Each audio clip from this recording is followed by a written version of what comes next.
All right, so let's continue. There's several malware researchers in this room, and basically BackSwap and our work about it is about malware research, but we would try to shed some more light on cyber criminal scheme of how the cyber criminals behind this project operated and wanted to steal money.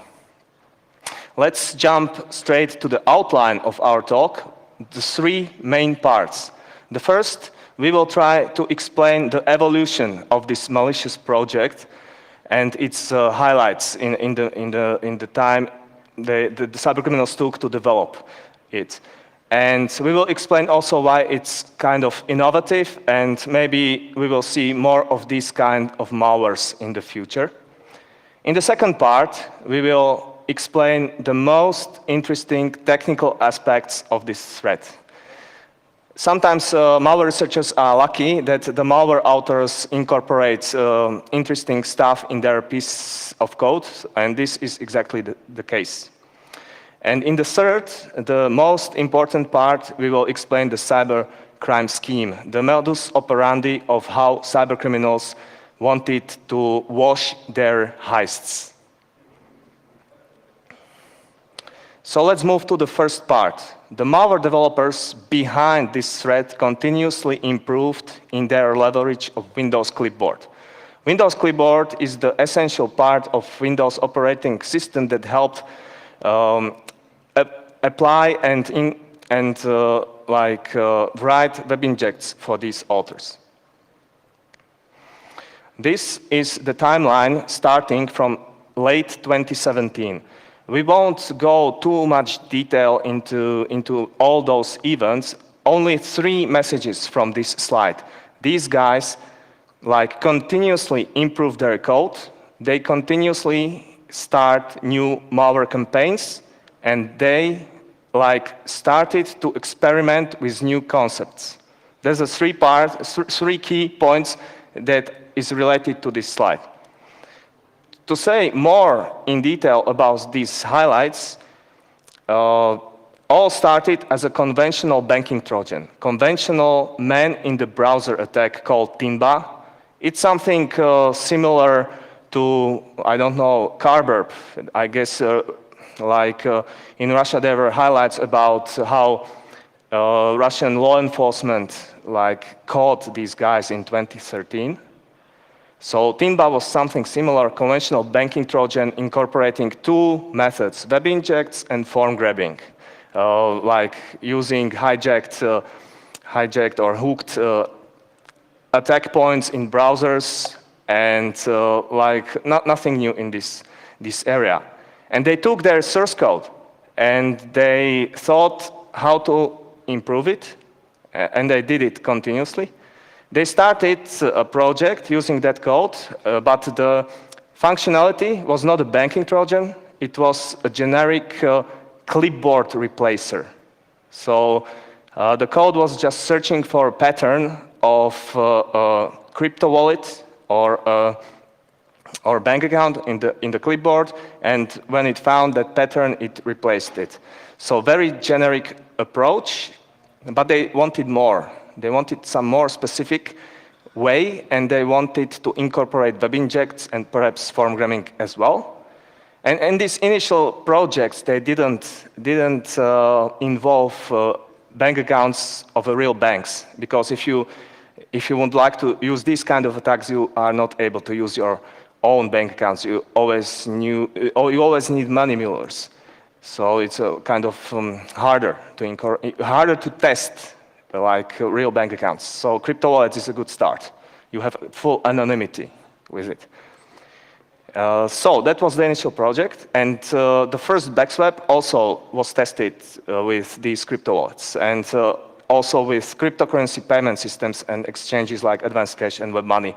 I believe these platforms are known here in the Russian region. And finally, I guess it was early 2018 when the real BackSwap was distributed in the wild, supporting full web injects, not form grabbing at that time, but form grabbing came later. And the initial campaigns were in Poland. And Michal wrote a pretty detailed technical blog post in View Security explaining why this malware is innovative. We will see it in the second part. What are the mechanisms, how this banking Trojan operate, and why it is different from classical approaches. And we tweeted about it. I guess this paper had a good impact because fellow security researchers started to adapt this news and started to track the threat as well. By the way, BackSwap is a name invented, created by one of our detection engineers in ESET. So it's definitely not the name of the project of the authors. We don't know who the authors are. And, but we saw from time to time advertisements trying to sell BackSwap source codes on underground forums using the BackSwap name. And that was really like suspicious for us because malware authors, when they try to sell source codes of their malicious projects, they would never ever use like the name from an antivirus company. They would always invent their own like code name or project name. So usually these kind of advertisements are scam. And a fellow security researcher from Israel, Ophir, she liked the name. Actually, there's a pun. It is very close to BankSwap. And me, personally, sometimes I exchange the word BackSwap, like swapping bank account in the background, with BankSwap, like bank account swapping. So sometimes I use BankSwap instead of BackSwap as well. I like this kind of collision. And actually, she also tweeted about the mechanism, about one of those two mechanisms the malware uses, like the web injection or the malicious JavaScript injections into the address bar of a browser. And actually, this malicious JavaScript stays in the history of the browser. So if you do incident response analysis of an infected computer, you could check web browser history and you would find those traces. And actually, we were really surprised in late 2018 when these guys behind BackSwap started to target remote banking interfaces of Czech banks. This was really, we are from Czech Republic, so we were really like interested in this, what's going on, and also we were involved in cooperation with law enforcement in Czech Republic. And what is interesting about BackSwap, it's not only the new innovative technique how to like hijack a browser activity of a victim, but it also has two formats. It is always a shellcode that is embedded in a legitimate application. And this shellcode has a structure. It's like 32-bit assembly, but at the same time, it's a bitmap. And they always use some interesting bitmap. And the bitmap was of a lower quality, so we had troubles to identify the original bitmap they picked. But sometimes it worked, and also like guys from the security community also reported about their identification. This was by Checkpoint. This is a public figure in Russia. Am I right? Or do anybody know this guy? But please say his name. He's an owner of Gazprom. Okay. Thank you. So it's a Russian public figure, owner of Gazprom. We couldn't identify them, but these Checkpoint guys did, and you could also. And so let's say there's some connection with Russia or Russian-speaking artifact. No, it's a Russian artifact related to Russian culture and public life. Let's say there will be more. This is, I guess, a character from Terminator. So this is not from real life. We found a campaign not targeting Polish banks, but Spanish ones. It was like, I guess, April 2018. No, it was this year? No, it was this year, 2018. Yeah, because there was a big gap. Yeah, BackSwap was active last year. There was a big gap, like several months, and they started to redistribute in April this year. And very recently, in May 2019, we found a campaign in Spain with a mask. We will see more about this in a while. So that was about some kind of evolution of the threat. Let's talk about the malware analysis, about the features of the malware. The authors are definitely capable of 32-bit assembly, JavaScript, and Windows internals on a really high level of proficiency. We will see. Because they didn't distribute their malware like as a complete binary. They just wrote a shellcode, and they embedded this shellcode in a legitimate application. And because we tracked BackSwap campaigns a lot, we collected several, many samples, containing BackSwap shellcode.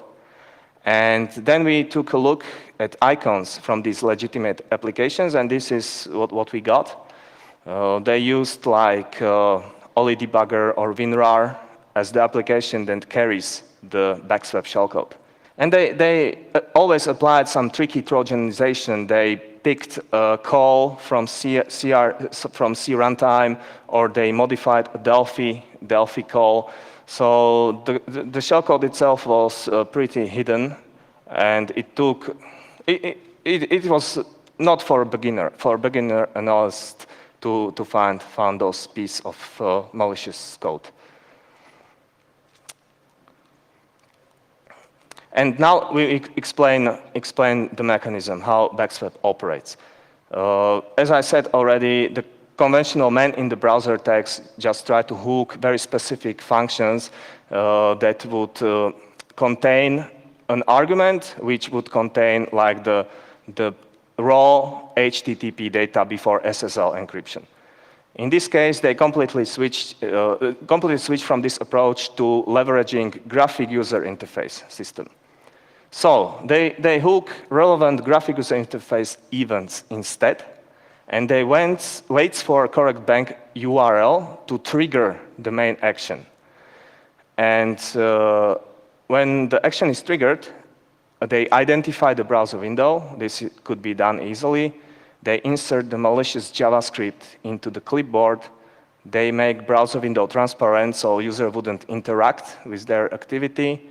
They open console by sending Control plus Shift plus J into the browser.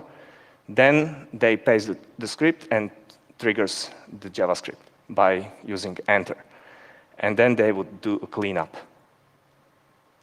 On the right frame of this slide, you could see assembly representing these actions. So it's not that easy to write this. You definitely need to know a lot about Windows internals. But perhaps some security solutions started to block browser console, browser development console. So they invented the second approach. They paste the JavaScript into the address bar. So again, the initial steps are the same: to hook relevant graphic user interface events and wait for a correct bank URL to trigger the main action. So everything is the same. Then they just select the address bar, because Control plus L would select the text in the address bar. They would delete it. They would type JavaScript letter by letter, and then they would paste the script itself and trigger the action.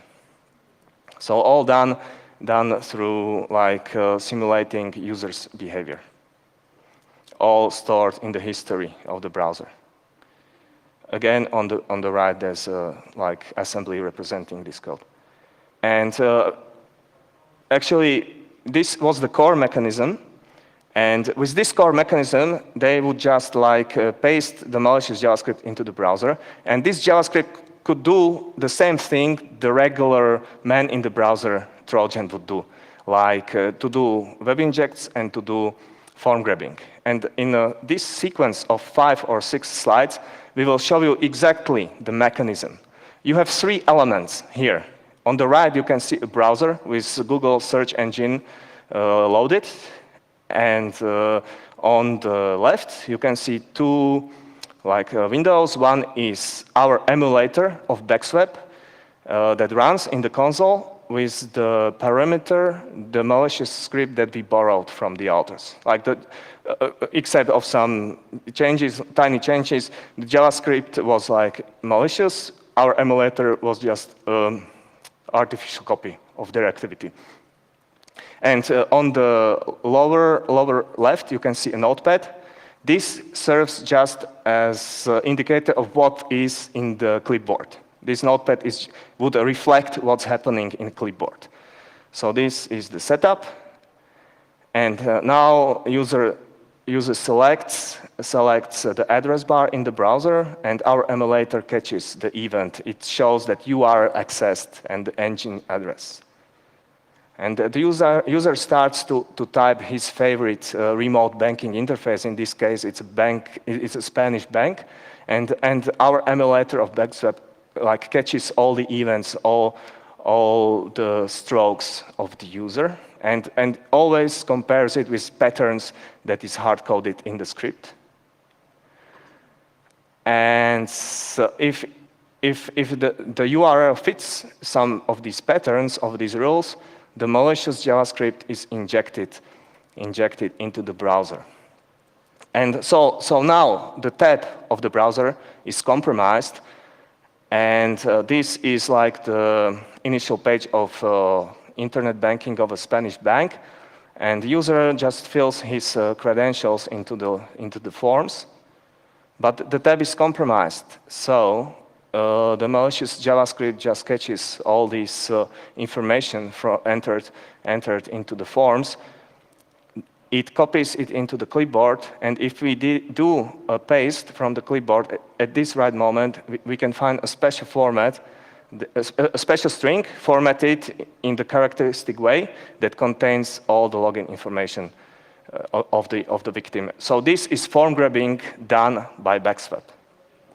And now, if it's in clipboard, the malicious shellcode could just check for the specific format in the clipboard and get those data and send those data to the CNC server of the attackers.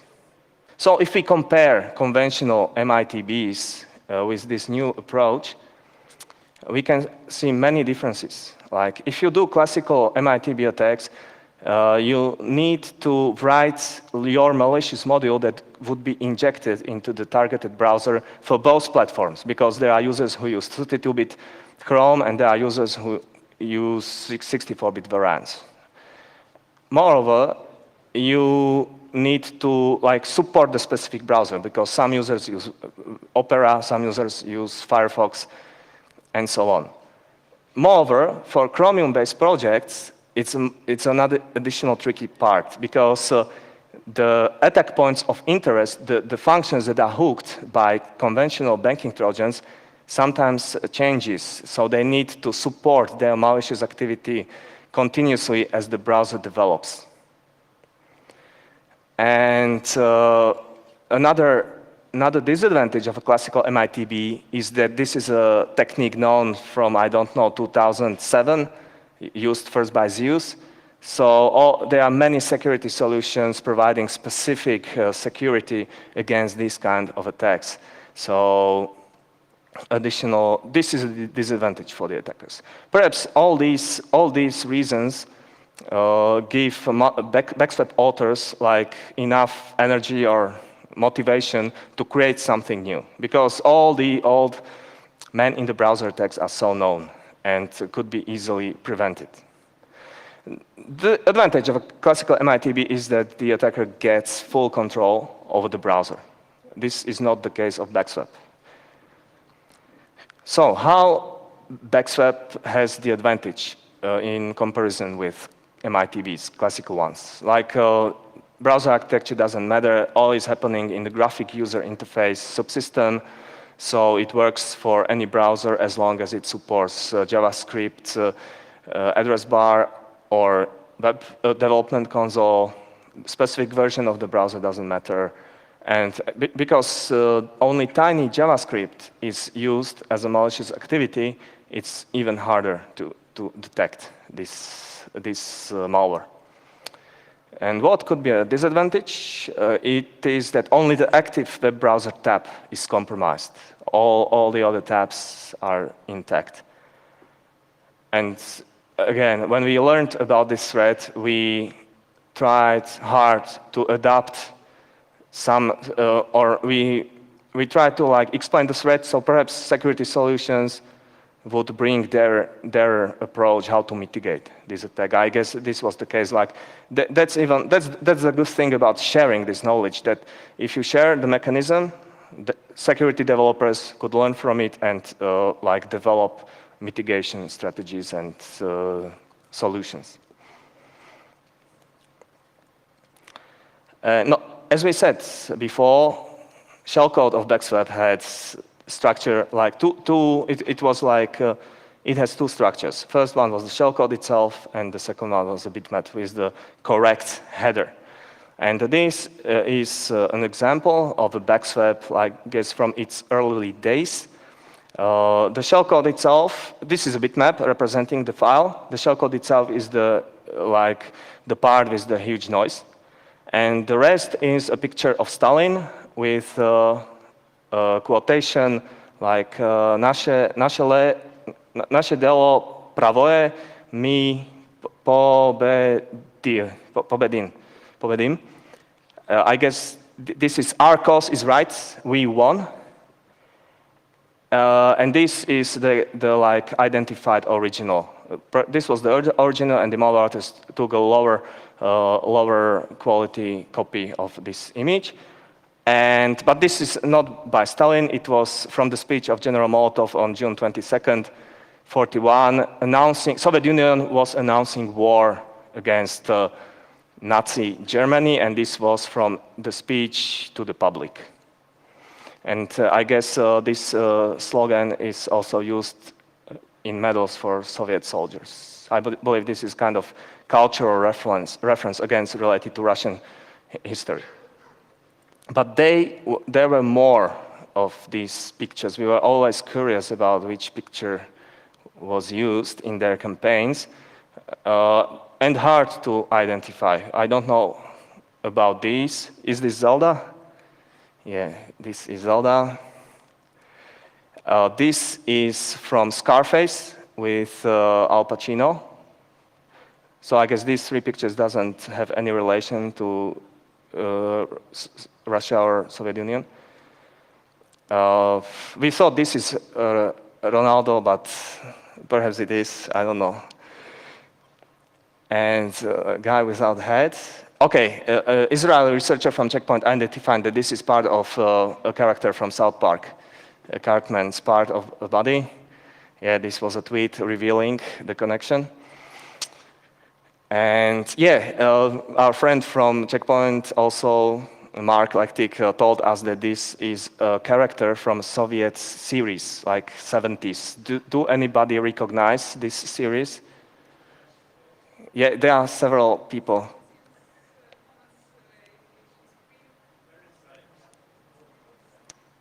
Okay.